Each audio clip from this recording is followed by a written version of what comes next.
Bonjour et bienvenue dans ce premier épisode de EPAN, une série d'interviews documentaires sur les phénomènes aérospatiaux non identifiés, PAN, plus connus sous l'appellation OVNI. Alors, un OVNI pour la majorité d'entre nous, ça ressemble à ça. Et ça n'existe pas. Alors qu'en réalité, ça ressemble plutôt à ça. Et ça existe donc. Alors moi, je suis réalisateur, je suis pas journaliste, et c'est la première fois que je me retrouve devant une caméra. Mais ce sujet, ça fait assez longtemps que j'ai envie d'en parler, et il se trouve que récemment aux États-Unis, il y a eu toute une série d'événements qui ont fait que je me suis dit que c'était le bon moment pour se lancer. Ce sont de ces événements-là dont nous allons parler dans ce premier épisode. Je mettrai des liens dans la description pour ceux que ça intéresse, et peut-être que, comme moi, vous trouverez que ces éléments méritent notre attention et posent réellement question. Avec cette série d'interviews, ma démarche n'est pas d'essayer de convaincre les plus curieux ou de m'opposer aux sceptiques. Elle est seulement de rapporter en France une actualité qui est parfois trop négligée, mal comprise. Elle est d'explorer, d'analyser, de trier les éléments crédibles à notre disposition. Alors je vous propose qu'ensemble, on essaye de comprendre en mettant de côté nos préjugés.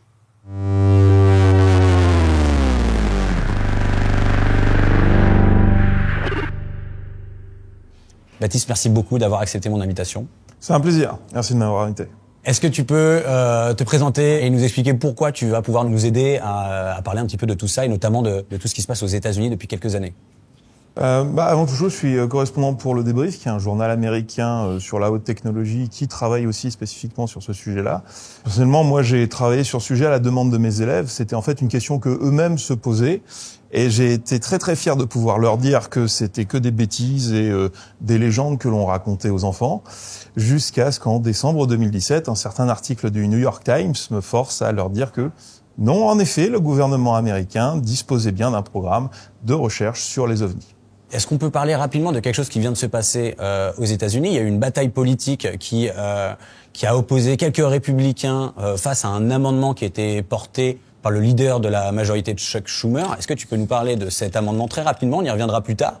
Mais juste pour que les gens prennent un petit peu la mesure de ce qui se passe en ce moment aux États-Unis. Congress's annual defense funding bill is in, all 3,093 pages of it. Included in it, an unprecedented measure to disclose classified government records relating to UFOs or UAPs, sponsored by the most powerful man in the Senate, Chuck Schumer, and Republican Mike Rounds. En fait, cet amendement à la loi de financement militaire est le dernier essai en fait d'obtenir la divulgation des informations par le gouvernement américain. Et donc, ce qui s'est passé là, c'est que on disposait au départ d'un texte qui proposait un comité de déclassification de l'ensemble des informations détenues par les États-Unis sur le sujet des PAN. Cependant, il y a de nombreuses oppositions à cette levée du secret parce que en levant le secret, ça pourrait aussi mettre en péril la défense américaine. D'accord. Donc, il y a une tentative aux États-Unis du Sénat de faire passer devant le Congrès, c'est ça, cet amendement qui vise à divulguer toute la documentation sur en fait tous les dossiers OVNI finalement qui sont encore classés secrets, en tout cas cachés au grand public. Comment on en arrive là aux États-Unis exactement? On parlait de 2017, il se passe quelque chose d'assez incroyable. Est-ce que tu peux nous expliquer rapidement ce que c'est que cet article qui sort en 2017? En 2017, le New York Times, sorti de nulle part, semble-t-il, sort un article sur un programme de recherche des ovnis au sein du département de la défense américain. Donc il y a deux personnes qui sont derrière les ficelles, c'est-à-dire que d'un côté on a Christopher Mellon, qui est un des plus hauts rangs du renseignement à l'époque, et de l'autre côté on a Lou Elizondo, qui est aussi un des plus hauts rangs du contre-espionnage militaire à l'époque. Se rendant compte que il y a un vrai manque de la défense nationale sur le sujet et que le ciel américain est violé en permanence par ces objets et qu'il n'y a aucun moyen de défense contre eux, ils cherchent à briefer le secrétaire de la défense de l'époque, le général Mattis. Par contre, les aides du secrétaire de la défense refusent que ce briefing ait lieu de peur que ça endommage sa carrière politique. Et c'est à ce moment-là qu'ils vont faire le choix de faire sortir ces informations sans violer le secret. Ce sont des informations qui sont non classées. Et c'est comme ça qu'ils arriveront à blanchir ces vidéos et à les donner de leur choix au New York Times et en proposant aussi au Washington Post et à Politico. Dude, this is a fucking drone, bro. There's a whole fleet of them. Look on the ASA. My gosh. They're all going against the wind. The wind's 120 knots from the west. The whole thing, dude. That's not our LNS though, is it? It's not. That is the LNS, dude. Well, if there's like... Look at that thing! It's rotating. Comme de leur point de vue, cet article n'a pas eu assez d'effet, ils vont organiser des briefings secrets auprès des représentants du Congrès américain pour leur faire rencontrer les pilotes qui ont observé ces ovnis pendant leurs entraînements, mais aussi pendant leurs missions militaires. Et c'est là où on va avoir la mise en place dans le corps législatif de textes qui vont imposer au département de la Défense d'avoir un réel programme d'études sur le sujet, et ensuite d'avoir les amendements qu'on a vus apparaître demandant une déclassification des informations sur le sujet. D'accord. Parce qu'effectivement, cet article, il est accompagné de vidéos.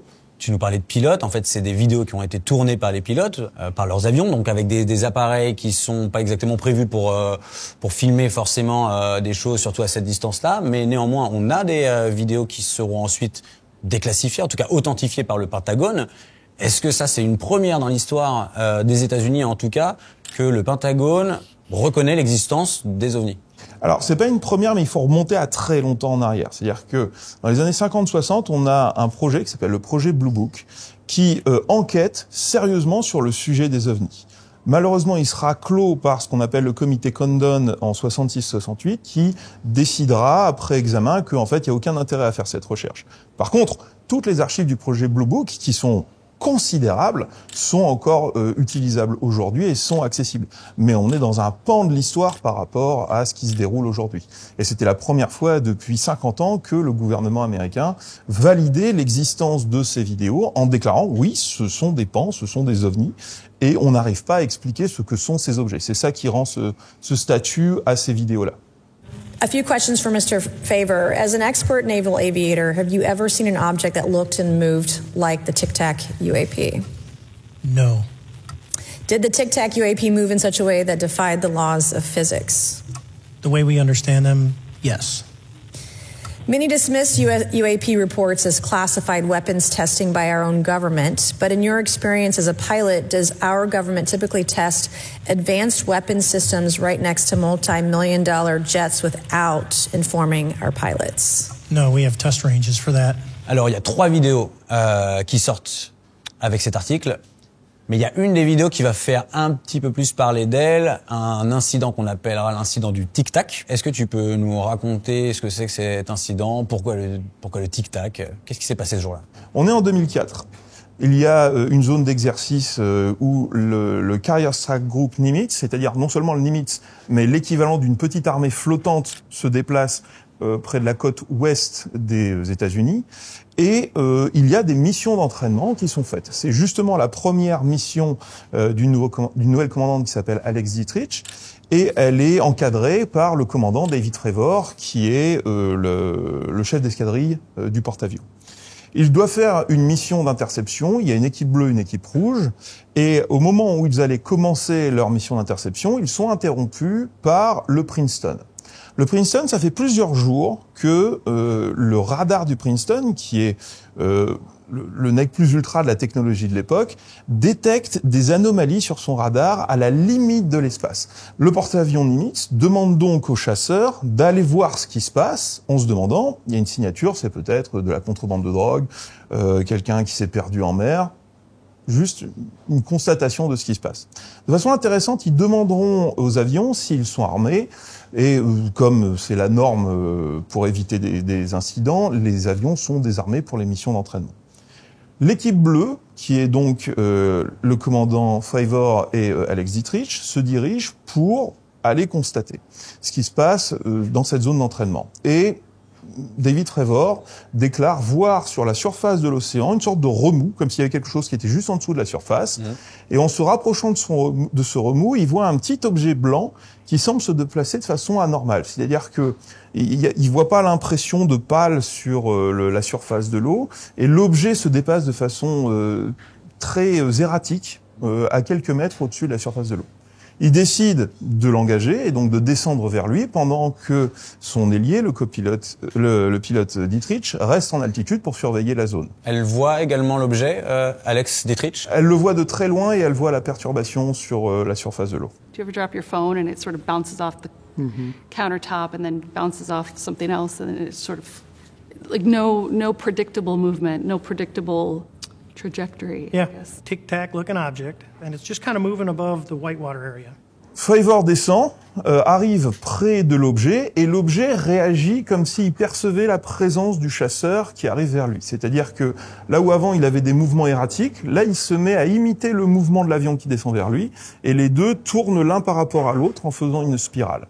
À ce moment-là, Fravor décide de couper la spirale pour vraiment arriver sur l'objet lui-même, et au moment où il fait cette manœuvre de coupe, l'objet part à une vitesse qu'il définit lui-même comme étant de moins d'1 seconde avant de disparaître à l'horizon. Donc une énorme accélération, sans qu'il y ait aucun effet atmosphérique, aucun épanchement de fumée, aucune signature thermique qui puisse expliquer cette disparition. Can you describe how the aircraft maneuvered? Abruptly, very determinate. It knew exactly what it was doing. It was aware of our presence. And it had acceleration rates. I mean, it went from 0 to matching our speed in no time at all.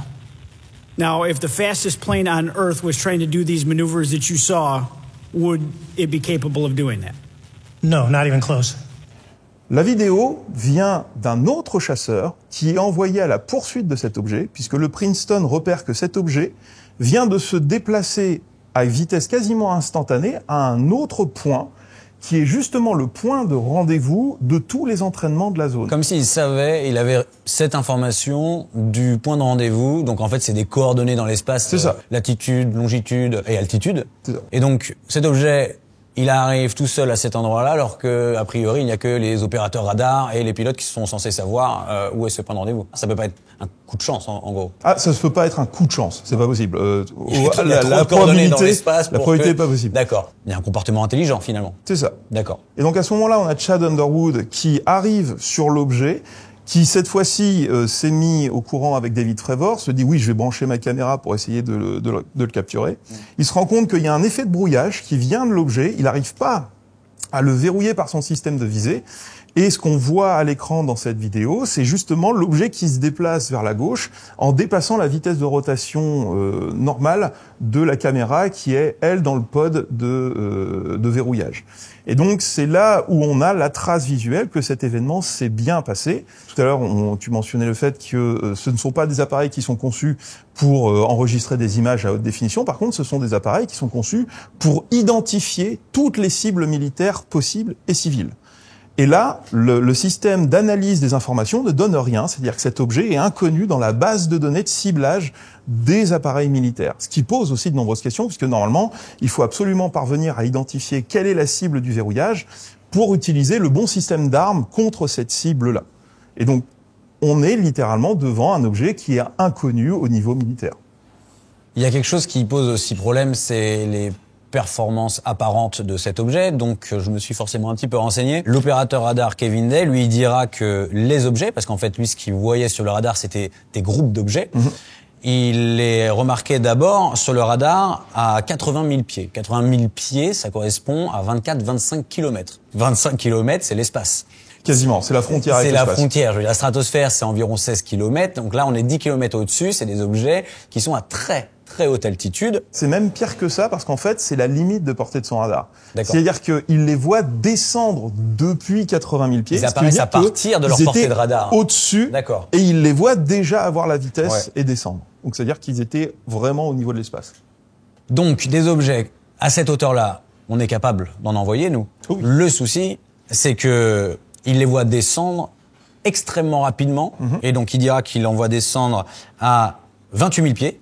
Donc 8500 mètres. Et ils se dirigent à une vitesse d'environ 100 nœuds, donc 185 km/h, une fois qu'ils sont à ce niveau-là, donc ce qui est très lent pour le coup. Et ensuite, ils redescendent en 0,78 secondes, quasiment au niveau de la mer. Je disais que visiblement, ça correspond à une accélération d'environ 60 fois la vitesse du son, ce qui nous fait 74 000 km/h. Sans bang supersonique. Sans bang supersonique, oui. Dès qu'on passe le mur du son, il y a un bang supersonique, et là, les objets n'en font pas, et ils vont à 60 fois cette vitesse-là. Comment on le sait ? Est-ce qu'on peut être sûr que ce Kevin Day, opérateur radar, nous dit la vérité ? Parce que si on commence à acter que ces objets vont à 74 000 km/h, on a un réel problème. Alors, en fait, il n'y a pas d'autre explication. C'est-à-dire qu'on n'a pas les données parce que les bandes radars ont été confisquées. Il y a eu de nombreuses recherches qui ont été menées auprès des archives nationales. Les livres de bord des différents navires sur cette semaine-là sont absents des archives nationales. Les données ont été récupérées par un autre corps de l'armée, on ne sait pas lequel. Donc, on a vraiment beaucoup de mal à mettre la main sur les données, justement, du cas du Nimitz. Par contre, tous les témoignages sont cohérents entre eux sur les différents navires. Puisqu'il y a toute une flotte, en fait, qui encadre le Nimitz. Un porte-avions ne se déplace jamais tout seul parce qu'il est extrêmement vulnérable. Il y a des sous-marins, vous avez des destroyers de combat qui sont avec, vous avez des navires de patrouille qui sont avec.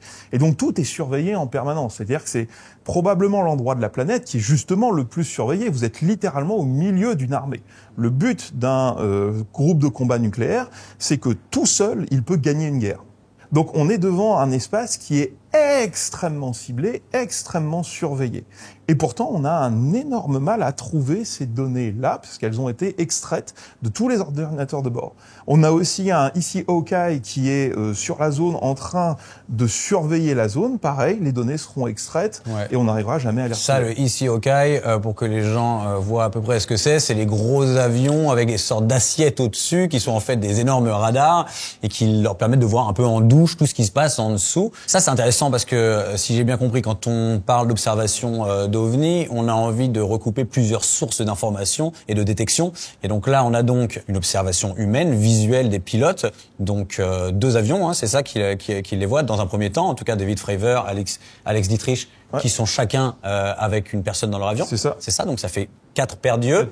Plus parmi les plus entraînés de la planète. En gros, quand on est pilote de chasse, on est quand même censé avoir plutôt une bonne vue et connaître en plus les appareils qu'on est susceptible de rencontrer en vol. On a Kevin Day et les autres opérateurs radars qui, eux, voient exactement la même chose.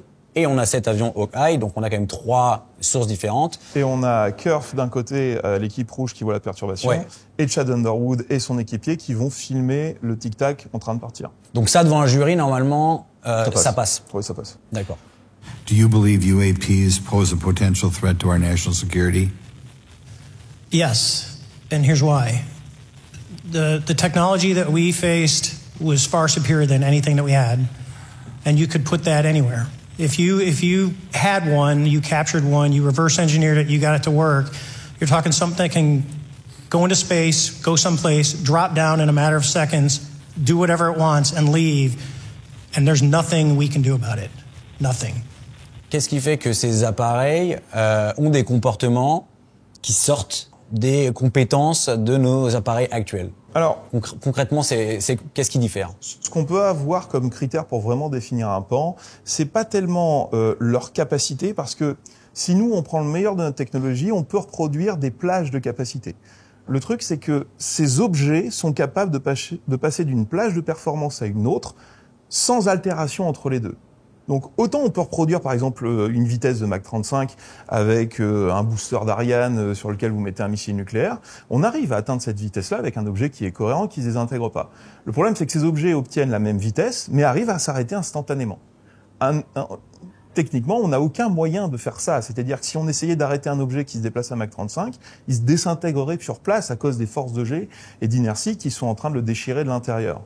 Et on a ce qu'on appelle le déplacement transmédium, c'est-à-dire que ces objets sont capables de se déplacer sans perte de performance d'un milieu à un autre. C'est-à-dire qu'ils se déplacent dans la même vitesse dans l'eau que dans l'air et dans l'espace, ce qui est en dehors de nos capacités. On a des objets de très haute performance qui sont transmédia, mais ils perdent énormément de performance d'un milieu à un autre.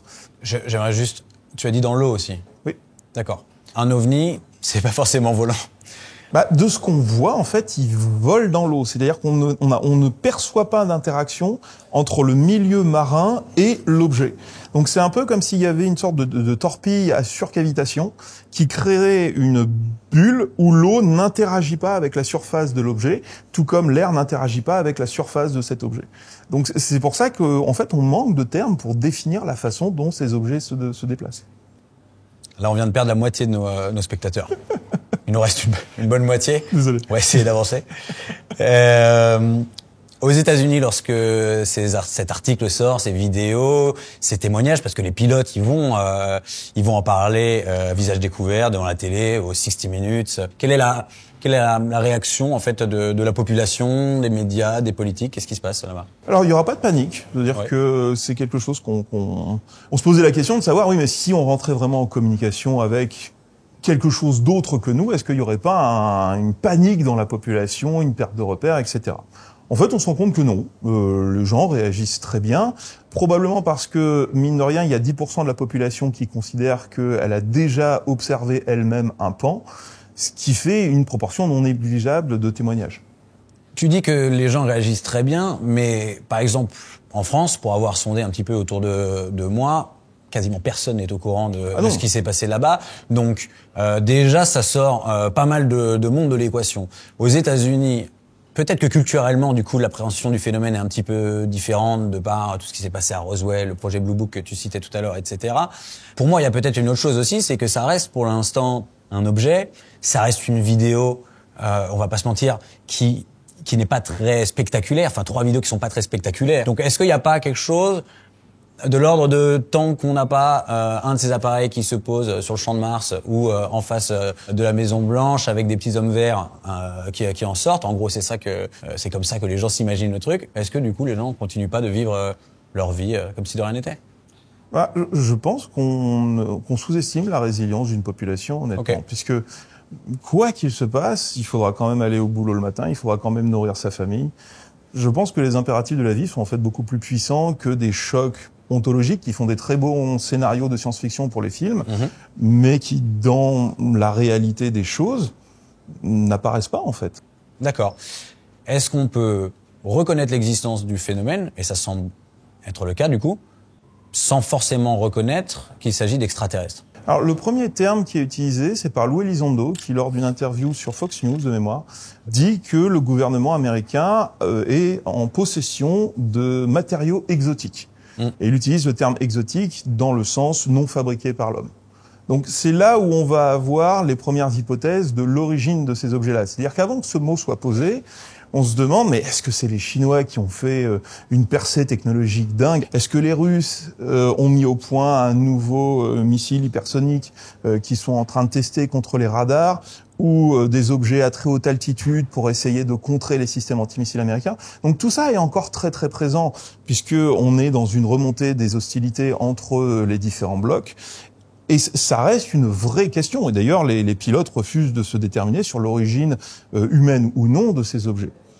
Le fait que Lou Elizondo, qui est à ce moment-là vient de donner sa démission du programme ATIP, qui au sein du département de la défense américain observait ces objets, et que lui dise que le gouvernement américain est en possession de ces matériaux exotiques, c'est ça qui va vraiment ouvrir la porte au fait que, d'accord, c'est pas que des prototypes militaires, c'est des engins dont on ne connaît pas l'origine, qui se promènent sur les terrains d'entraînement et les terrains de mission de l'armée américaine. Et c'est en ça que ça devient un réel danger, parce que le pire danger que vous ayez en défense, c'est le danger que vous ne connaissez pas. C'est-à-dire qu'à partir du moment où vous savez qu'une plateforme étrangère vient de tel pays et qu'elle a ces types de performances, vous pouvez utiliser cette information-là pour manipuler les informations que la plateforme récupère de vous. Et en fait, vous manipulez les flux d'informations. Mais si vous avez un objet dont vous ne connaissez pas l'origine, vous ne connaissez pas les capacités, qui se déplace au-dessus de vos intérêts stratégiques, là, c'est un réel problème de défense. Et c'est ça qui va pousser Christopher Mellon et Lou Elizondo à passer l'information au public pour forcer le gouvernement américain à prendre en considération ce problème de défense. Comment ça a été reçu à travers le monde, cette histoire, cet article, la reconnaissance du programme d'études des ovnis, etc. Alors ça a été très différent en fonction des pays. L'Amérique du Sud a repris l'information très très rapidement. Le Brésil a organisé ses propres auditions au Congrès national sur le sujet très rapidement, avant même les États-Unis, en faisant venir des experts américains. Le Japon a immédiatement déclaré qu'il était prêt à faire des accords de défense avec les États-Unis contre ces objets, avant même que le gouvernement américain prenne position sur le sujet. Quelque chose d'assez intéressant en termes de dynamique. La Chine a répondu qu'elle aussi les observait et qu'elle menait un programme d'étude de ces objets pour les récupérer et prévoir leur déplacement. La Russie, par l'intermédiaire de son armée, a déclaré que non seulement elle observait ces objets, mais que ça faisait 70 ans qu'il les étudiait et qu'il s'étonnait que les États-Unis les découvrent aujourd'hui. Donc ils en ont profité pour se moquer un petit peu. C'est de bonne guerre. Mais là, donc tu viens de nous dire que notamment la Chine et la Russie, qui sont les deux grosses superpuissances qui peuvent s'opposer, en tout cas aux États-Unis, elles, lorsque ça sort, elles admettent que eux aussi, ou en fait eux, ça n'a jamais été un secret? Ça n'a jamais été un secret. C'est-à-dire que, alors, dans la Russie soviétique, il y a plusieurs périodes. Mais il y a eu une période où on encourageait la population à mentionner les témoignages. C'était passé aux informations nationales. Si vous voyez quelque chose, dites-le. Et on savait que l'armée de l'air et le renseignement militaire soviétique avaient des programmes de recherche sur le sujet. D'ailleurs, ces programmes de recherche ont été ensuite extirpés à la chute du mur quand les organes soviétiques ont commencé à s'effondrer. Donc on a récupéré en fait ces informations-là. La Chine, ça a été une réelle surprise parce que autant c'était mine de rien un allié des États-Unis dans les années 80, autant on ne pensait pas qu'elle avait déjà un programme militaire d'études des ovnis. On savait qu'elle avait un programme civil parce que c'est le parti chinois en fait qui avait promu l'étude civile de ces objets en créant des associations ufologiques d'observation. C'est-à-dire que vous aviez des bénévoles qui récoltaient les témoins, menaient les enquêtes et ensuite remontaient les informations au sein du parti. Et là, ce qu'on a appris cette fois-ci, c'était que non seulement on avait ces organes civils qui menaient les enquêtes, mais qu'en plus, il y avait un département entier de l'armée qui était chargé de ces enquêtes. Par contre, ce qui est intéressant au niveau des réactions internationales, c'est que on va remarquer que plus les pays sont alignés avec la politique des États-Unis, moins ils vont réagir à cette information-là. Par exemple, quand récemment la NASA a mené un an de recherche sur le sujet et a déterminé que oui, c'était une piste de recherche intéressante au niveau scientifique, le coordinateur de ces recherches, Daniel Evans, a déclaré qu'il avait assisté à une réunion des services de renseignement non seulement américains, mais aussi britanniques, australiens, néo-zélandais sur le sujet, et y compris canadiens. Alors que les États-Unis ont eu ce briefing avec ces pays individuellement ont nié que ce briefing ait eu lieu. Pour quelle raison ? Là, ce serait des interprétations de géopolitique. On peut supposer que, comme il y a eu un secret qui a été impulsé par les États-Unis dès les années 60 sur le sujet, ça a été la doxa qui a été mise en place à l'époque, et ils ont gardé cette ligne-là pour continuer à être alignés avec les États-Unis. Du coup, tu parlais de la NASA qui a fait une étude pendant un an. À la suite de cette étude, ils ont sorti un rapport, mais avant elle, il y a d'autres groupes d'études qui ont sorti des rapports. Est-ce que tu peux nous parler rapidement de ça ? On revient en fait au post-2017, c'est-à-dire après que l'article soit sorti et qu'il n'ait pas eu l'effet escompté pour Mellon et Lou Elizondo, ils décident de briefer les représentants légaux américains sur le sujet pour forcer en fait le pouvoir législatif à créer une loi demandant à la défense d'organiser réellement un programme d'études sur les ovnis.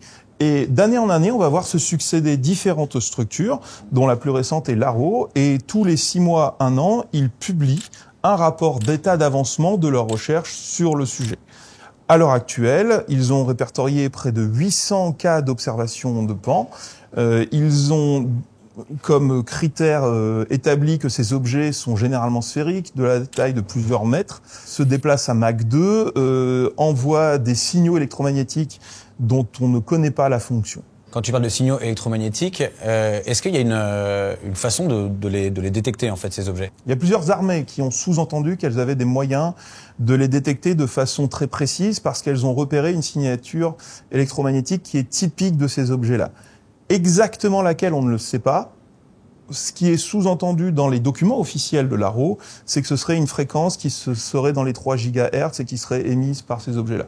Les rapports qui sortent donc de l'ARO, de la NASA, ils s'accordent tous sur une chose, le phénomène, il existe. Ça, c'est même plus une question. C'est quelque chose avec lequel on a un peu du mal à lutter quand on commence à s'intéresser à ça, puisqu'on a toujours l'impression que les ovnis, c'est une question de croyance. Est-ce que tu y crois aux ovnis ? Ouais, moi j'y crois pas. En fait, ça fait longtemps que c'est plus une question de croyance. Les objets sont là. Ce qu'on sait pas, c'est d'où ils viennent et ce qu'ils font. C'est ça. En fait, ça vient aussi du mode d'enquête qu'on a sur ces objets. C'est-à-dire que quand un témoin dit qu'il a vu quelque chose, la plupart du temps, on essaye d'expliquer de façon conventionnelle cet objet-là. Mais ça veut dire qu'à la fin, si on n'arrive pas à l'expliquer, on ne sait pas quoi dire de cet objet-là. On peut juste dire qu'il n'est pas expliqué parce qu'on n'a trouvé aucune cause probable de son existence de façon prosaïque. Mais du coup, on n'a pas de mots à mettre sur un objet qui reste complètement inconnu. Il y a quelque chose dans un des rapports qui a retenu mon attention, dans celui de Laro, sur une des slides, une des planches, il est écrit noir sur blanc qu'il y a récupération de ces matériaux, de ces engins, des pans en fait. Qu'est-ce que ça veut dire, récupérer des ovnis, des pans ? Ce qui est étrange, en fait, c'est qu'il n'a pas fait partie des rapports, mais il a fait partie du site officiel de l'ARO. C'est-à-dire que tout le monde, là, peut aller sur le site de l'ARO, aro.mil, et voir que dans les missions qui sont attribuées à l'ARO, une des missions est la gestion de la récupération d'objets issus de pans ou de pans eux-mêmes. Il n'y a eu aucun approfondissement qui a été donné sur cette phrase, c'est sur un document officiel de l'ARO, et l'ensemble de la page sur laquelle cette information apparaît décrit comment en fait l'ARO coordonne la récupération de ces objets pour faire de la recherche et développement à partir de ces objets et développer à la fois des recherches scientifiques mais aussi des développements industriels pour les États-Unis. Ce qui est très intéressant quand on considère que ces objets sont du coup de très haute technologie, mais du coup ne seraient pas américains. J'aimerais comprendre juste quelque chose. Si on récupère un pan ou un ovni, ça veut dire que c'est un objet qui n'est pas identifié. Donc ça, c'est le rôle de l'ARO de traiter ces objets-là. Parce qu'on pourrait se dire, ok, un ballon chinois par exemple, on sait pas trop ce que c'est, on l'expose en plein vol, on le récupère au sol, on l'identifie.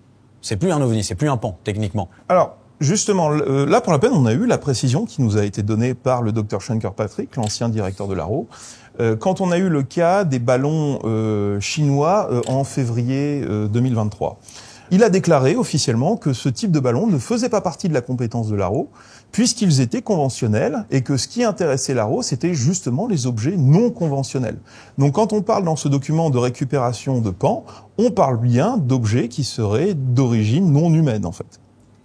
On vient de perdre encore une partie de nos spectateurs. Si je te parle de la loi publique numéro 117/263, est-ce que ça te dit quelque chose ou pas ? Non, ça te dit rien. Alors je suis allé potasser parce que en fait en décembre 2022, il y a cette loi qui est votée. Dans cette loi, il y a une section, la section 1673, pardon. Ah, 1673, je la connais. 1673, tu l'as.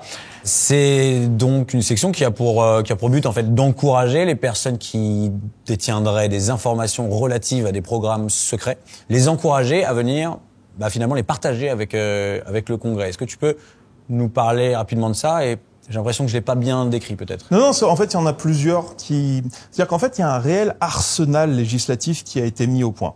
Il y a plusieurs amendements dans plusieurs lois différentes qui ont été passés, tous visant la même chose, mais qui ont été plus ou moins interceptés.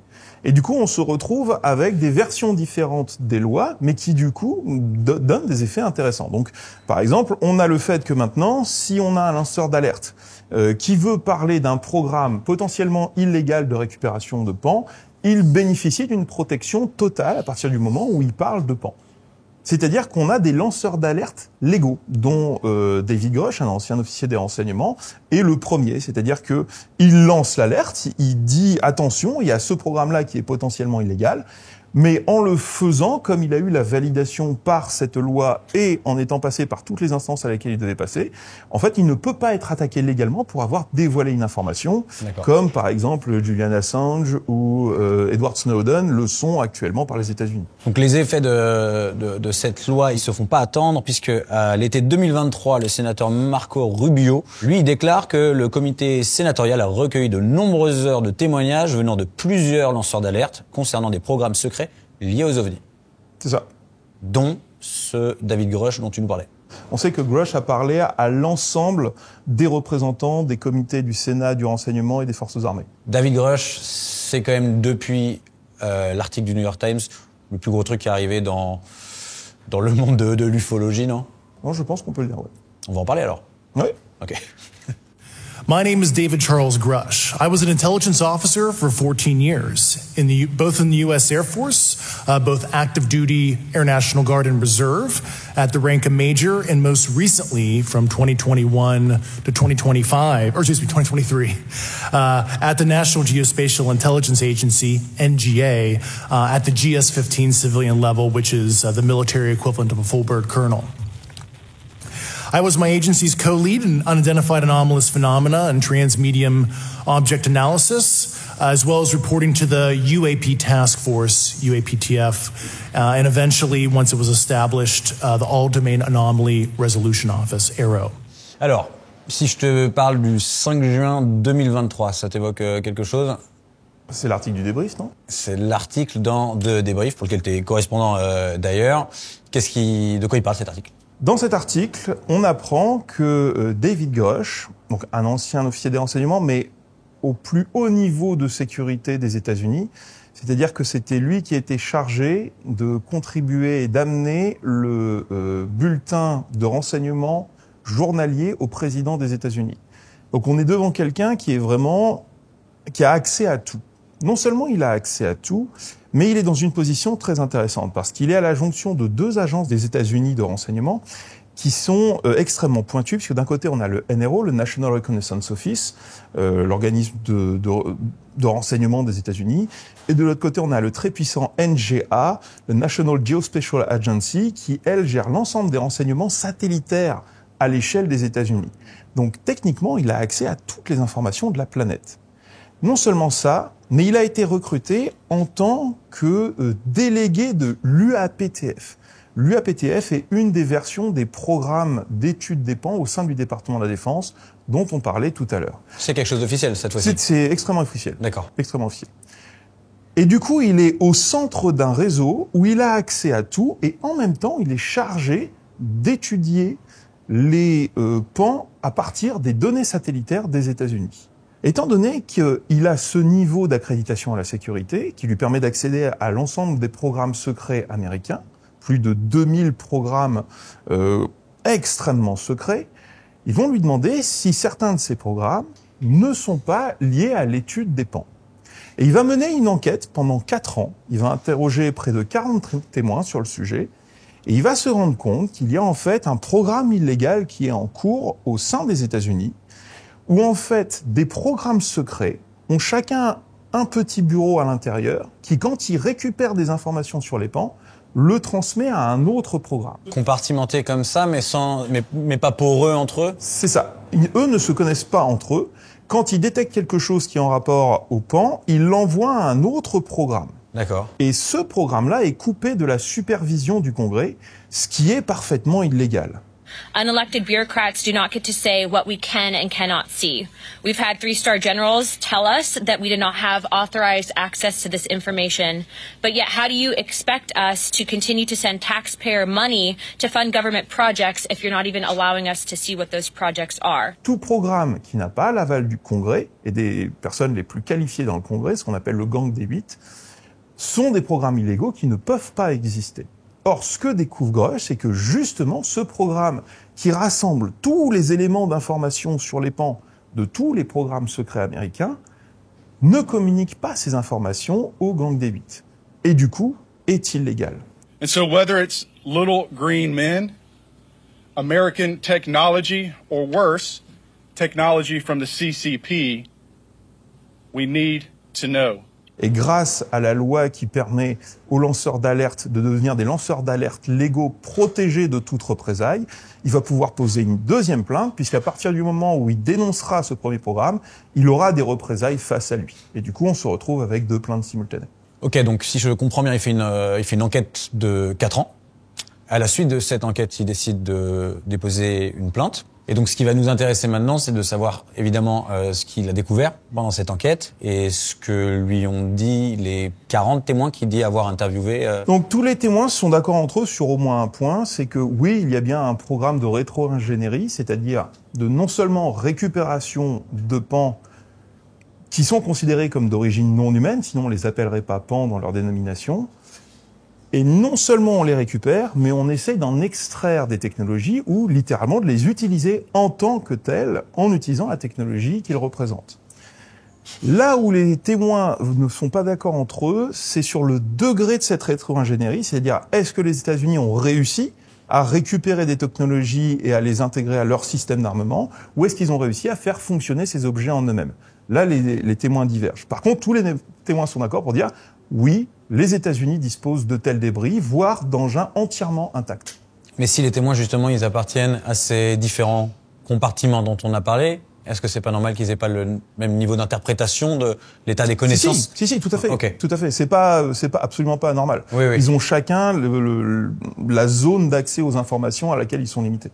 Donc le 5 juin, il y a cet article qui sort, mais le 11 juin 2023, il donne une interview assez spectaculaire à un journaliste qui s'appelle Ross Coulthard, qui est un journaliste australien, un journaliste d'investigation plutôt reconnu, quoi, comme étant quelqu'un de très sérieux. C'est un des plus grands journalistes australiens pour la peine. Il a reçu quasiment toutes les décorations possibles. Ouais. Il a enquêté sur le crime organisé, aussi bien que sur les mémoires de la Deuxième et Première Guerre mondiale. Donc il est extrêmement célèbre en Australie pour la peine. What conclusion did you come to at the end of your time on the UAP task force? The UAP task force was refused access to a broad crash retrieval program. When you say crash retrieval, what do you mean? These are retrieving non-human origin technical vehicles, call it spacecraft if you will, non-human, exotic origin vehicles that have either landed or crashed. We have spacecraft from another species. We do, yeah. How many? Quite a number. You're kidding. No. I thought it was totally nuts, and I thought at first I was being deceived. It was a ruse. People started confiding in me. They approached me. I have plenty of current and former senior intelligence officers that came to me, many of which I knew almost my whole career, that confided in me they were a part of a program. They named the program. I've never heard of it. And they told me, based on their oral testimony, and they provided me documents and other proof, that there was in fact a program that the UAP task force was not read into. L'élément principal qui faisait pas partie de l'article du débrief et qui est donné lors de cette interview, c'est que non seulement les États-Unis auraient récupéré des engins, mais aussi les restes biologiques des pilotes. Et là, c'est la première fois depuis des décennies où on a un témoin de très haute qualité qui dit que potentiellement, oui, on a récupéré les restes de ces pilotes et que les restes de ces pilotes n'étaient pas d'origine humaine. The United States has spacecraft, intact craft. We do. Do we have bodies? Do we have species of Well, naturally, when you recover something that's either landed or crashed, sometimes you encounter dead pilots. And believe it or not, as fantastical as that sounds, it's true. Donc lui, il arrive en nous disant, de par les résultats de son enquête et les personnes qui seraient des personnes avec un témoignage de première main. Dans les témoins, il y a des témoins de seconde main, il y a des témoins de première main qui littéralement ont touché les objets. D'accord. Mais lui-même a eu accès à des informations de première main puisqu'il avait accès à toutes les données satellitaires dont on parlait tout à l'heure. À l'heure actuelle, il y a un processus de déclassification qui est un peu complexe, qui s'appelle le DOPSR, qu'il est en train de passer pour que justement les informations de première main dont lui dispose, il soit capable d'en parler. Les 40 témoins à qui il dit avoir parlé, il me semble qu'on sait qu'une partie d'entre eux, en tout cas, est venue témoigner auprès de l'inspecteur général, c'est ça? C'est ça. Est-ce qu'on peut s'attendre à ce que eux aussi sortent de l'anonymat? Alors c'est même plus que ça, puisqu'en fait, au moment où il donne la plainte auprès de l'inspecteur général, le devoir de l'inspecteur général est de vérifier le bien fondé de sa plainte. Parce que si sa plainte est mal fondée, en fait, il bénéficie d'aucune protection. Et donc à ce moment-là, l'inspecteur général, qui s'appelle Monheim, doit mener l'enquête, rappeler non seulement les témoins de Grush, mais aussi des témoins indépendants de Grush faisant partie des mêmes programmes, pour vérifier qu'il n'y a pas manipulation de la part des sources de Grush, qui serait aussi une possibilité. Et Monheim valide la plainte en la qualifiant d'urgente et crédible. Donc, Grush parle devant des caméras, parle à un journaliste, mais pour essayer de pousser la chose encore plus loin, un mois plus tard, le 26 juillet, il y a une audience publique qui se tient devant le Congrès américain, un congrès bipartisan, dans le sens où il y a à la fois des démocrates et des républicains qui vont venir entendre ce témoin. Et 2 autres témoins, d'ailleurs, David Fravor, qui est un des pilotes de chasse qui avait donc observé le tic-tac dont on a parlé plus tôt. Il y a un autre pilote, Ryan Graves, qui lui aussi était un des observateurs d'une des autres vidéos publiées par le New York Times. Alors, il n'était pas observateur d'une des autres vidéos, il était le chef d'escadron dans une des patrouilles où les autres membres avaient fait partie et il avait reconnu les pilotes qui étaient dans la 3e vidéo. Il était impliqué dans cette 3e vidéo, mais pour le coup, lui n'avait pas vu de ses yeux Alors, il en a vu un, mais c'est encore déconnecté. Donc, on est en 2014. Lui est sur la côte est des États-Unis.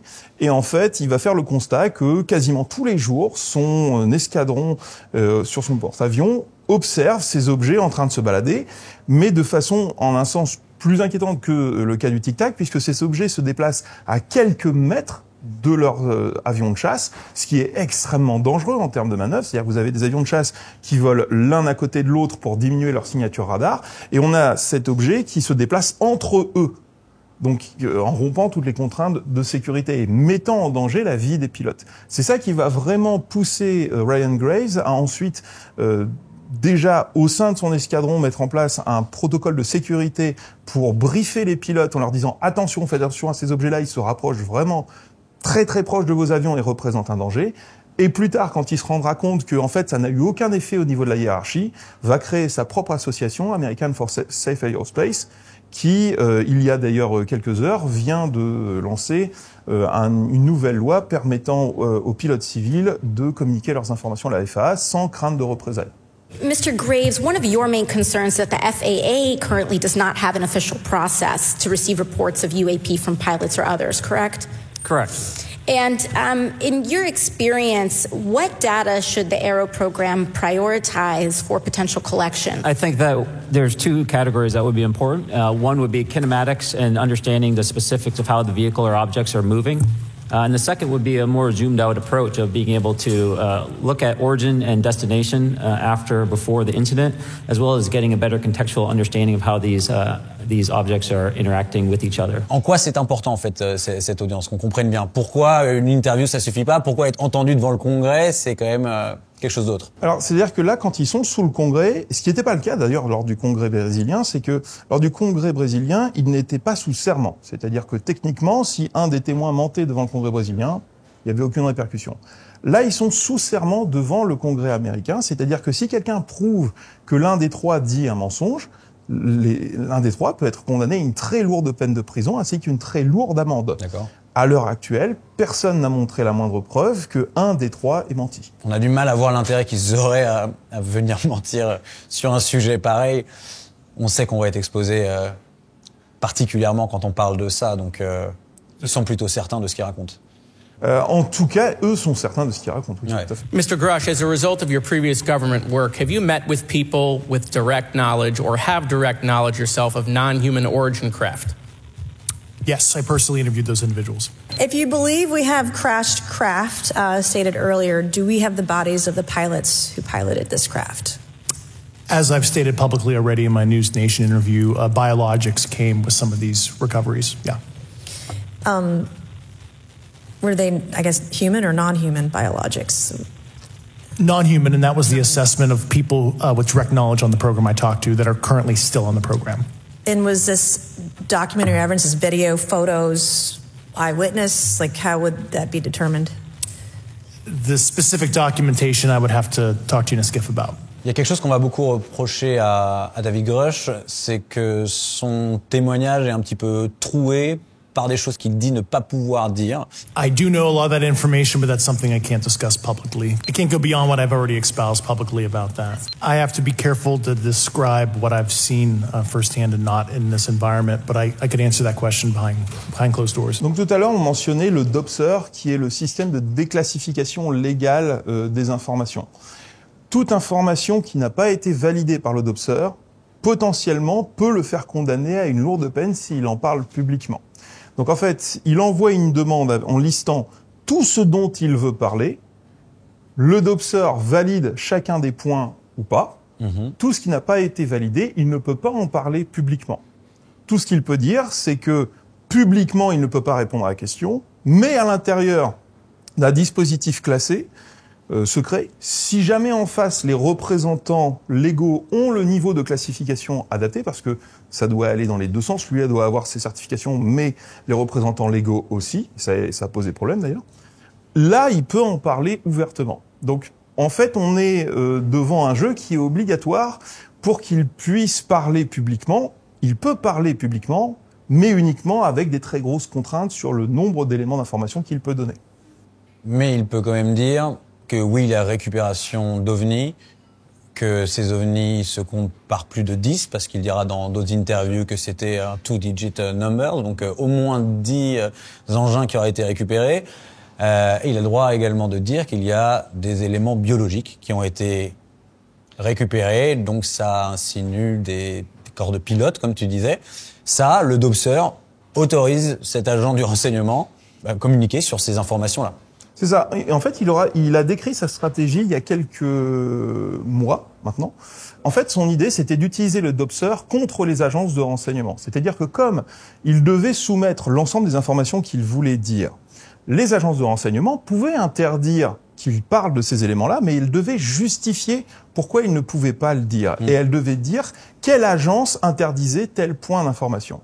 Donc si jamais, par exemple, on suppose la CIA interdit qu'il parle des corps, il peut dire officiellement que la CIA lui a interdit de parler des corps. Ouais. Et donc ça lui permet de pointer le doigt vers le responsable de la dissimulation d'informations. Et du coup, il y avait un choix cornélien à faire par les agences de renseignement, c'est-à-dire quelles sont les informations tellement sensibles qu'il faut vraiment pas qu'elles sortent, et quelles sont les informations qu'on laisse filtrer, parce qu'en fait, les cacher serait encore plus dommageable que les délivrer.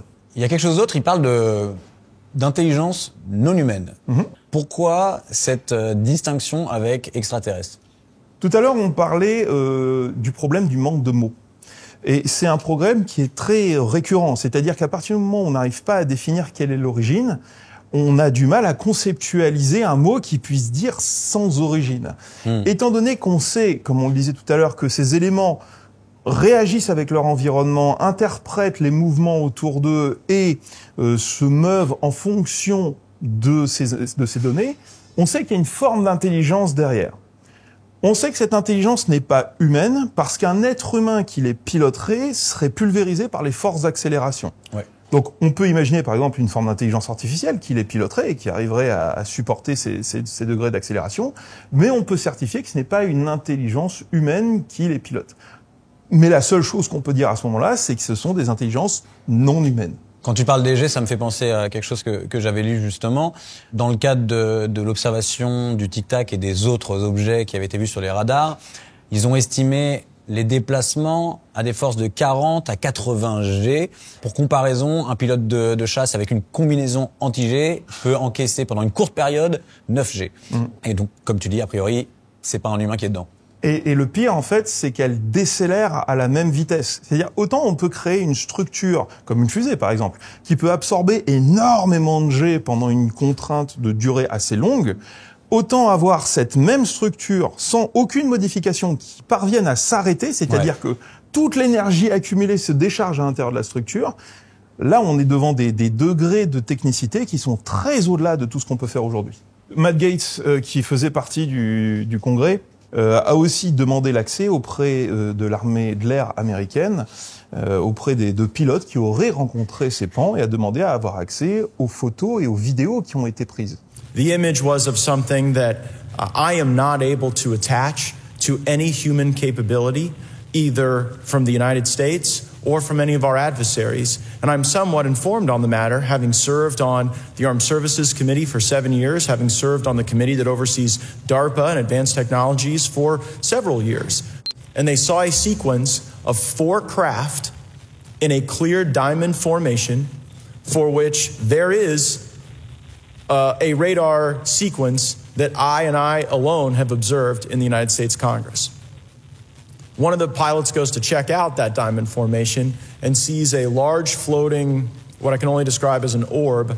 Again, like I said, not of any human capability that I'm aware of. À l'heure actuelle, ça reste un des représentants américains de plus haut niveau auprès du corps législatif qui ait eu accès à ces éléments d'information et qui est, malgré le secret imposé sur le sujet, dit ouvertement que oui, l'armée de l'air américaine observer ces engins, les photographier et filmer les déplacements de ces engins.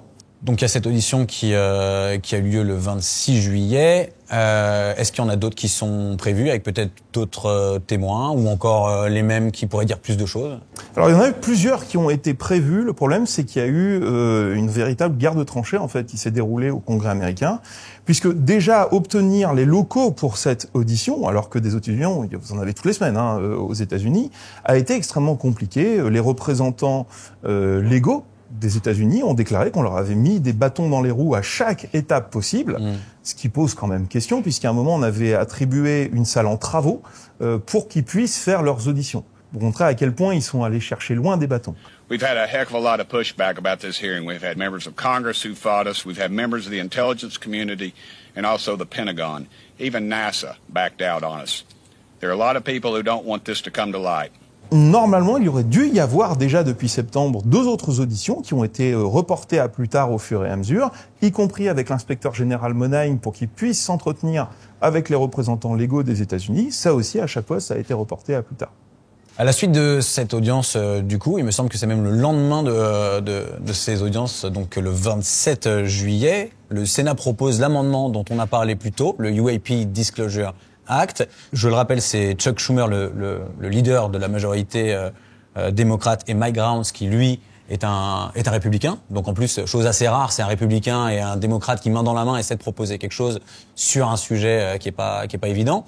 On peut lire dans l'amendement: divulgation des technologies récupérées d'origine inconnue et des preuves biologiques d'une intelligence non humaine. C'est une loi qui demande l'accès à des informations présumées. Elle dit à toutes les agences de renseignement, si vous avez des informations qui concernent des intelligences non humaines, vous êtes obligés de nous les transmettre.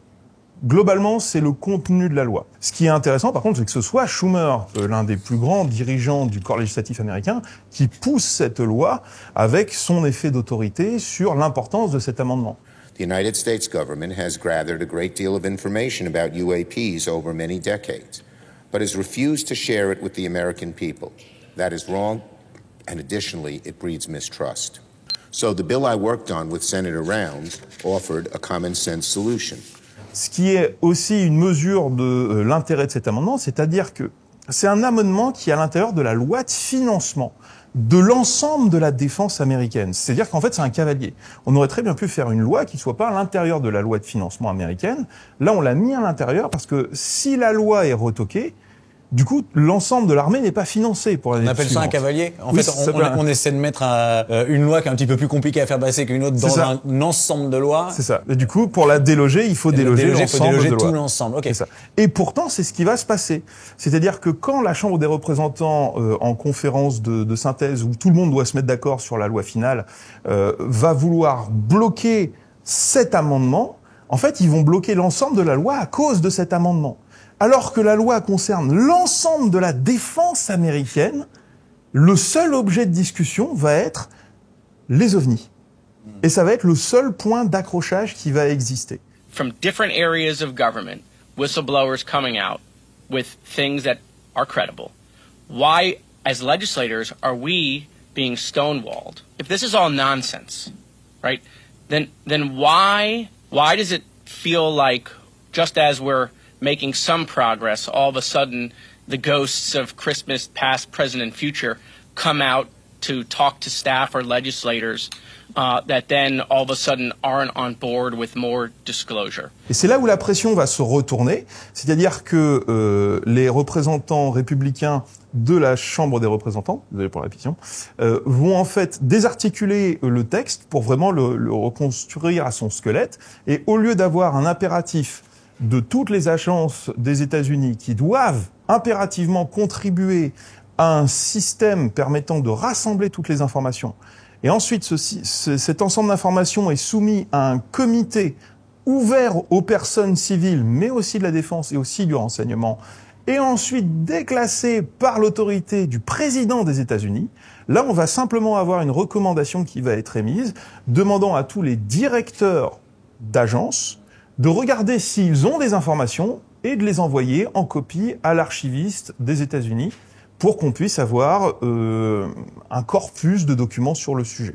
Donc en fait, on va enlever toute la puissance de cette loi en gardant simplement la demande auprès des agences de ramener ces informations. Shortcomings of the conference committee agreement that are now being voted on were the rejection, first of all, of a government-wide review board composed of expert citizens, presidentially appointed and Senate confirmed, to control the process of reviewing the records and recommending to the president what records should be released immediately or postponed, and a requirement as a transparency measure for the government to obtain any recovered UAP material or biological remains that may have been provided to private entities in the past and thereby hidden from Congress and the American people. It is really an outrage the House didn't work with us on adopting our proposal for a review board, which, of course, by definition here is bipartisan in the Senate. Now it means that declassification of UAP records will be largely up to the same entities that have blocked, obfuscated their disclosure for decades. Mais il y a quand même une petite partie de cette loi, comme tu disais, qui a été votée. C'est bon, c'est voté, ça a été... Oui, elle est validée. Le système de transmission des informations auprès des archives nationales, qui est un peu la graine sur laquelle s'est créé le reste de la loi dans sa version précédente, a été conservé, il existe. Et ensuite, dans les lois futures, on pourra réarmer cette souche jusqu'à obtenir la version finale qui était prévue. D'accord. Du coup, il y a tout un appareil politique qui est mis en marche là aux États-Unis, comme on vient de dire, et législatif. Est-ce que nous, en France, on n'est pas en train de prendre un petit peu de retard là-dessus ? Est-ce qu'on devrait s'y intéresser ? Où en sont, en gros, nos politiques par rapport à tout ça ? Donc on a eu le ministre de l'Industrie qui a répondu à la question, justement, généralement, à partir de la plateforme Agora. Et la réponse qui a été donnée, c'est que la plupart de ces objets sont en fait des mauvaises interprétations de la part des témoins. Ce qui, en soi, n'est pas faux. C'est-à-dire que dans 90% des cas, quand il y a une observation, c'est une mauvaise interprétation des informations qui sont disponibles aux témoins. Il n'empêche que dans 10% des cas, il s'agit réellement d'une plateforme anormale. Là où il y a des éléments plus intéressants, c'est auprès de la défense française, puisque lors d'un article pour le débrief, j'avais posé la question à l'ONERA de savoir si ils avaient des dispositifs permettant d'enregistrer les déplacements de ces engins. Et l'ONERA avait répondu que potentiellement, oui, ils avaient des outils qui permettaient de les détecter, mais que de toute façon, comme ils ne présentaient pas de menace immédiate, ils étaient ignorés par la défense. D'accord. Et c'est une réponse qui est assez commune, en fait, dans l'ensemble des pays qui s'intéressent de loin au sujet. C'est que, globalement, il y a tellement plus de menaces, beaucoup plus urgentes, que ces petits objets dont on n'est pas certain s'ils sont pas des drones utilisés par le touriste du coin près d'une base, et il n'a pas la moindre idée qu'il est d'une base, ou si ce sont des plateformes, mais qui ont l'air parfaitement inoffensives, du coup, passent vraiment au second rang des inquiétudes de la défense nationale. Par contre, pour le renseignement, là, c'est beaucoup plus inquiétant. Dans une discussion avec Alain Juillet, l'ancien directeur des renseignements de la DGSE, il avait confirmé que oui, il y a un vrai problème de sécurité nationale quand vous avez des plateformes inconnues qui surveillent vos installations stratégiques. Même si ces plateformes ne semblent pas être hostiles, même si ces plateformes ne semblent même pas être armées, du fait même qu'elles observent vos installations stratégiques et que vous ne puissiez pas les intercepter, cela représente une faille dans votre sécurité nationale. C'est marrant parce que du coup, quand on t'entend parler de la situation un petit peu, et la perception en fait, on va dire des hautes autorités vis-à-vis des PAN, on se rend compte que c'est pas du tout le grand complot qu'on cherche à nous faire croire. Enfin, on sait vraiment pas ce que c'est, ou en tout cas pour la majeure partie de ces grandes autorités, on ne sait pas ce que c'est. Ça dépend à qui on parle. C'est-à-dire que il y a beaucoup de monde, beaucoup d'experts, beaucoup de scientifiques, beaucoup d'ingénieurs qui ont essayé de savoir s'il n'y avait pas des groupes dans leur gouvernement respectif, sur toute la planète, qui n'étaient pas au courant de ce qui se passait. Et à partir du moment où on considère que les États-Unis ont récupéré probablement des engins intacts, on peut se poser la question de savoir, avec un engin intact, on peut quand même savoir un paquet de choses en termes de niveau d'information. D'ailleurs, je rebondis parce qu'on parle aussi d'international et de récupération d'objets. Dans les choses que Grush a déclaré, il n'y aurait pas que les États-Unis qui en auraient récupéré. Il ne cite pas d'autres nations, mais il sous-entend que ce sont au moins les deux autres superpuissances. Mais ça, c'est pas choquant. C'est-à-dire que, de base, à partir du moment où il y a quelque chose qui se crache quelque part, tous les pays supposent qu'il y a un niveau technologique à récupérer, vont essayer de le récupérer, même si c'est illégal. L'intérêt technologique est prime avant tout. Ouais. Peu importe si ça crée des conflits diplomatiques après. C'est vraiment secondaire par rapport au fait de débloquer une arme de rupture qui vous permet de mettre en échec mat la moitié de la planète. Et la France ? On en aurait récupéré ? On a des moyens de projection. À l'heure actuelle, j'ai aucune preuve de première main qui me permette de dire qu'on a ce type de programme en France. Qu'est-ce qu'on peut attendre de l'avenir, on va dire proche, en 2024 ? Qu'est-ce qui peut se passer ? Qu'est-ce qu'on attend ? Aussi à plus long terme, à ton avis, comment va évoluer cette question ? On voit déjà que le début de l'année 2024 a été déjà très chargé, puisque dès la rentrée des élus américains, on a eu les représentants Garcia, Burchett, Luna qui ont tous pris la parole pour dire que ils continuaient leur enquête pour obtenir les informations de l'inspection générale sur les recherches de Grush et ses enquêtes auprès des témoins. C'est toujours en cours à l'heure actuelle. Grush n'a toujours pas été entendu par ses représentants sous un format classé secret. Un des éléments auxquels il n'avait pas pu répondre publiquement, c'était l'emplacement de ces engins récupérés, l'emplacement des corps récupérés, la liste des personnes qui ont travaillé sur ces engins. Tout ça, ce sont des informations qu'il a dit connaître, mais qu'il ne pouvait dire que dans un format classé. À l'heure actuelle, ce briefing classé secret ne s'est toujours pas déroulé. Donc ces informations n'ont toujours pas été transmises. Par contre, on sait qu'il y a plusieurs moyens de faire passer des informations. Vous pouvez le faire passer dans un briefing secret. Vous pouvez aussi les faire passer anonymement avec des lettres. Il y a une source aux États-Unis qui a fait clairement comprendre au département de la Défense que de toute façon, les informations avaient déjà été transmises aux élus qui avaient les accréditations de sécurité par le biais de ces lettres anonymes. Est-ce que tu peux nous parler de la Fondation Sol ? Donc la Fondation Sol, c'est un peu une sorte de groupe de lobby scientifique qui a pour but d'encourager la recherche et les politiques visant à renforcer l'étude et la déclassification d'informations sur les pans. Au départ, il a été fondé avec David Grush, mais il est surtout incarné par le docteur Skavich et le docteur Nolan. Le but de Sol est vraiment de proposer une recherche scientifique sur le sujet des pans, un peu comme ce qui a été fait par le projet Galileo, qui est basé à Harvard par le docteur Avi Loeb, ou qui cherche à installer des observatoires spécifiques pour les pans sur le territoire américain, récupérer des débris possibles en mer et examiner dans l'espace, dans le système solaire, des objets qui pourraient être des sondes qui traverseraient le système solaire et qui pourraient essaimer justement ces ovnis sur Terre pour mener des opérations d'observation. You know, I write scientific papers, I publish, and I actually follow the evidence. And so that's what we try to do now. What I find strange is that many scientists resist this approach of trying to collect the evidence. Not only that they're not engaged in it, they are trying to push back and say it's a waste of time. And I say, you just sit back and relax. You know, let the science be done the way it should be done. Donc, on a des professeurs d'Harvard, on a énormément de scientifiques, on a des membres du Congrès, on a des pilotes de chasse, des généraux, amirals, qui s'accordent plus ou moins à reconnaître toute la réalité de ce dont on vient de parler.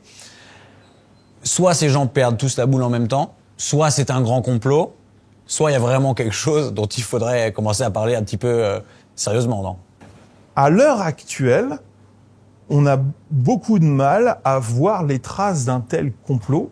Et si complot il y a, il est extrêmement inefficace, puisque on a parmi les plus grands scientifiques de la planète qui travaillent sur le sujet maintenant. On a de plus en plus de groupes d'études, non seulement aux États-Unis, mais en Allemagne, en Russie, en Chine aussi, maintenant au Japon aussi, avec très récemment le député Yoshihiro Asakawa qui a interrogé le ministre de la Défense japonais sur le sujet. Le ministre de la Défense japonais a dit « Oui, c'est un sujet important et il faut absolument qu'on sécurise notre espace aérien contre ces objets ». Donc on voit que si complot il y a, il est extrêmement inefficace en fait. Est-ce que je peux te demander ce qu'est ta conviction profonde à toi par rapport à tout ça ? Je préférerais vraiment que ce soit pas humain. Parce que si c'est humain, ça veut dire qu'il y a eu une percée technologique monstrueuse qui a été faite dans les années 50-60, qu'on a tenu complètement détaché de l'ensemble de la population humaine, alors qu'on parle de niveaux d'énergie qui sont presque infinis par rapport à ce qu'on a à l'heure actuelle. On parle de la capacité de se déplacer dans le système solaire en quelques minutes. C'est-à-dire qu'on n'a plus aucun problème de ressources du tout. Et à côté de ça, pour la peine, la mise en place d'un complot pour faire penser que ce soit extraterrestre. Et donc mener des opérations de déstabilisation psychologique auprès de la population pour leur faire penser que ces pans sont extraterrestres. Donc j'ai envie de dire que la situation la pire serait que ce ne soit pas extraterrestre, parce que ça veut dire que là, on a atteint un niveau d'éthique extrêmement bas. Si ce n'est pas extraterrestre, que c'est le complot dont tu viens de nous parler, et que c'est effectivement des objets qui sont fabriqués par l'homme, pourquoi ce secret? Pourquoi on garderait ça secret? Ça, malheureusement, c'est logique. C'est-à-dire que s'il y a eu cette percée technologique dans les années 40-50, vous n'avez aucun intérêt à en parler. Quand on a entendu parler des bombardiers furtifs B-2, c'est qu'ils étaient déjà obsolètes, en fait. C'est-à-dire que vous n'entendez parler des technologies militaires que quand la version suivante de la technologie militaire est déjà en programmation à l'intérieur. Et du coup, il n'y a plus d'intérêt à maintenir un tel niveau de secret parce que le niveau de secret coûte extrêmement cher à maintenir. Et il marche très très bien. Encore à l'heure actuelle, on a des secrets couverts par les États-Unis qui ne verront jamais la lumière du jour. Tous ceux qui disent qu'un secret finit toujours par fuiter, non, absolument pas. Ça fait des siècles qu'on sait comment fonctionnent les renseignements. Il y a des secrets d'État qui ne verront jamais le jour. Donc là-dessus, c'est ce qui laisse penser parfois qu'il y a des complots, c'est qu'il y a des vrais secrets d'État qui feraient énormément de dommages s'ils étaient connus au niveau du public. Là où ce serait vraiment inquiétant, c'est si l'ensemble de ce complot, mais qui serait absolument gigantesque, parce qu'on parle d'un complot qui aurait duré sur 70 ans, retournant la population contre elle-même, on serait vraiment extrêmement bas en termes d'éthique si c'était le cas. On vient de couvrir énormément de choses, c'était passionnant. Merci beaucoup. Je pense qu'on va essayer de s'intéresser à d'autres choses dans d'autres épisodes avec d'autres invités. Mais je serais ravi qu'on reparle ensemble plus tard d'un autre aspect du phénomène. Merci beaucoup Baptiste. Un grand plaisir. C'est un grand plaisir de t'avoir eu dans ce premier épisode. Et je rappelle, tu as une chaîne YouTube notamment où tu décortiques tout ça, où tu parles de tout ça. Tu as des dizaines et des dizaines d'heures d'épisodes. C'est passionnant pour tous ceux qui seraient un petit peu curieux et qui voudraient approfondir après tout ce qu'on vient de raconter. Je te dis une dernière fois merci. Ça a été un réel plaisir. Bonne soirée. Bonne soirée. Salut. Et voici donc pour ce premier épisode. Si vous démarriez de zéro, je sais que ça peut faire un peu beaucoup. Il se trouve que le lendemain de cette interview, le 12 janvier dernier, l'inspecteur général a reçu 16 membres du Congrès dans un SCIF. Un SCIF, c'est une chambre sécurisée dans laquelle on peut communiquer des informations extrêmement sensibles. Eh bien, l'inspecteur général a briefé ces 16 membres du Congrès sur certaines des allégations de Grush. Alors, par définition, les personnes qui étaient présentes dans cette chambre sécurisée n'ont absolument pas le droit de parler de ce qui s'est dit. Mais voici néanmoins quelques réactions que des journalistes ont pu glaner à la suite de ce meeting. I think that it's reasonable to say that everyone that was in the room received probably new information. I certainly did. This meeting, unlike the one we had previously when we did, this one actually moved the needle. I believe that he's telling the truth. I think that he is a credible witness. Since it was in the SCIF, I can't tell you what the big issue was, but I will tell you that it provided, I'll say, some validity to what's been said. 2023 a été particulièrement riche sur la question des pans. Comme je vous le disais, c'est ça qui m'a poussé à lancer cette série d'interviews. Mais a priori, on est en droit d'en espérer tout autant les années à venir. D'autres audiences publiques sont prévues, d'autres témoins sont attendus, d'autres éléments vont nous être révélés petit à petit. Si vous souhaitez suivre un peu cette actualité, vous pouvez vous abonner à cette chaîne, vous pouvez nous suivre sur Instagram. Si vous avez des questions, n'hésitez pas à les laisser en commentaire, je serai ravi d'essayer d'y répondre. Dans le prochain épisode, on parlera de l'étude technique et scientifique des pans avec Luc Dini, qui est ingénieur aéronautique, missiles et radar, mais qui est aussi le président de la commission Sigma 2 qui étudie les cas les plus étranges. Merci beaucoup pour votre attention, j'espère que ça vous a plu. À très bientôt.